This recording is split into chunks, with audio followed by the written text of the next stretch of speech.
ngàyឆ្លងឆ្នាំអត់មានកាដូជូនពុកឥឡូវហួសឆ្លងឆ្នាំម៉ែទៅទិញកាដូជូនពុកមើលពុកឃើញរកឃើញលៀតមើល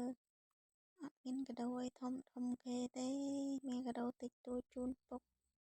ហើយលៀតមើលអត់មានលៀតមើលរបស់មុនទេលៀតមើលសបុតមុនតើប្រាប់ឲ្យលៀតមើលរបស់ក្នុងថង់មិនលៀតមើល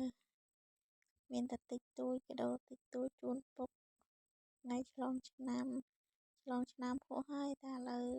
មានកាដូជូនគាត់ក្រឃើញហ្នឹងអយលើកសក់ភ្លាមហ្មងអត់មានចាំទុកយូរទេរបស់ពិតក្រឃើញភ្លាមលើកសក់ភ្លាមមកអត់មានចាំទុកយូរចាំស្អែកចាំអីទេមានសបុតមានអីត្រឹមត្រូវទាំងអស់